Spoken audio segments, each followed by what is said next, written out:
And I was in a group last quarter that did a framework study for Walnut Hills, the Walnut Hills community. Last quarter we selected the S-3 alternative from the Uptown Transportation Study to kind of work with our framework plan. So when we were looking at that, we looked at the south end of this plan, and the way it proposes it is that you have entrance and exit ramps coming from 71 that connect to Taft Road, and then filter all the traffic around with these kind of convoluted roads back to McMillan. And from a Walnut Hills perspective, that was not very good because McMillan is the main business district. So it didn't work well for us to shift all that traffic and focus to Taft Road. So we kind of wanted a manner that helped traffic flow better. And in looking at that plan in our current situation, we noticed that traffic as it currently flows, if you're going down Taft Road and you want to get back to McMillan, to go the other direction, you have to do a series of 2 left-hand turns and wait at a signalized light around that entire area. So we noticed the traffic was already flowing in a kind of a circular pattern, if you will. So we compressed that to a roundabout, and effectively in doing that, we eliminated a lot of their plan eliminated quite a few buildings, and by compressing that, we were not going to have to eliminate so many buildings, and it was going to work a little bit well with the community. So that's kind of where our project started this quarter, and to start, we kind of looked at a few precedents. One of the first ones we looked at was northeast Columbus, where Route 62 and Morse Road intersect, and they just built a roundabout there. We looked at that a lot for the pavement markings and the signage that they have. That's also a 2-lane roundabout that we're proposing. And the traffic flow isn't extremely heavy there, but it looks like they're planning on developing that area a lot more, and Columbus is spreading still more. And then we also looked just north of Indianapolis in the city of Carmel, where they had to propose something for Keystone Avenue. And one of the original proposals had just traditional ramps with lots of right-of-way where you're taking tons of buildings out. And then Carmel proposed a roundabout interchanges. So they have a series of quite a few of them, and they disrupt very little land. They're very efficient. Carmel also, they did a great job with their community relations. They have a great website where you can check on the progress and check on delays and which interchange is being built next, and just also with how to navigate the roundabout. And so we wanted to create that too.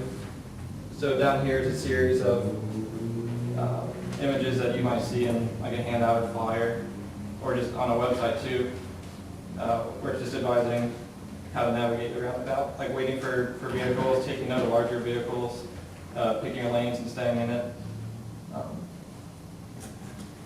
So yeah, just community outreach we also got from Carmel. And then before we can start designing physical layout, we need to look at traffic data. And we got the data from David Ships, who works for Transsystems. Transsystems is the company that's doing the Uptown Transportation Study and the S-3 alternative, which is listed there.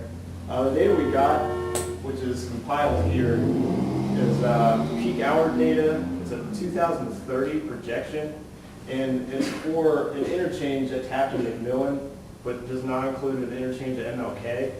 So it's, in essence, kind of a conservative estimate because all the traffic that's coming 271 is coming through only Taft and McMillan.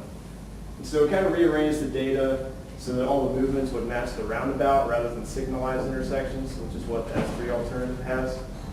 And then looking at Federal Highway Administration requirements, we decided that at minimum we're going to need a 2-lane roundabout. And so that's what we started with down here.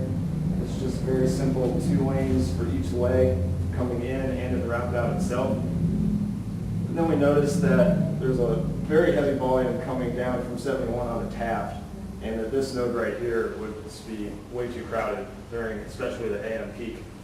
So then we added this, which is essentially the existing ramp. We just used that to bypass the roundabout. And then continuing on from there, our next alternative looked at this high school right here. The roundabout was very close to that, and so we tried to bump it out a little bit it's almost like a peanut shape where it comes in and it bows back out to avoid that building. And we also introduced the two-way traffic, which Kevin just talked about on McMillan, where we've got one lane that's westbound on McMillan, and that can easily join right in with the roundabout.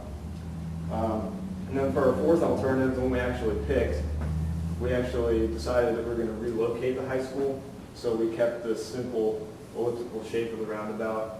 And then we also added in this lane from McMillan to 71 North, so that also kind of bypasses the roundabout. It's only impacting this first node, but these two nodes are being bypassed by this traffic, and that way it meets all Federal Highway Administration standards. And so the roundabout works as it's shown here with 2030 projected data. And one of the other advantages that most roundabouts don't have is that this one is very spread out. So within these legs, we have room for signs, overhead signs, to tell people what lanes they need to be in and give them room to get into those lanes.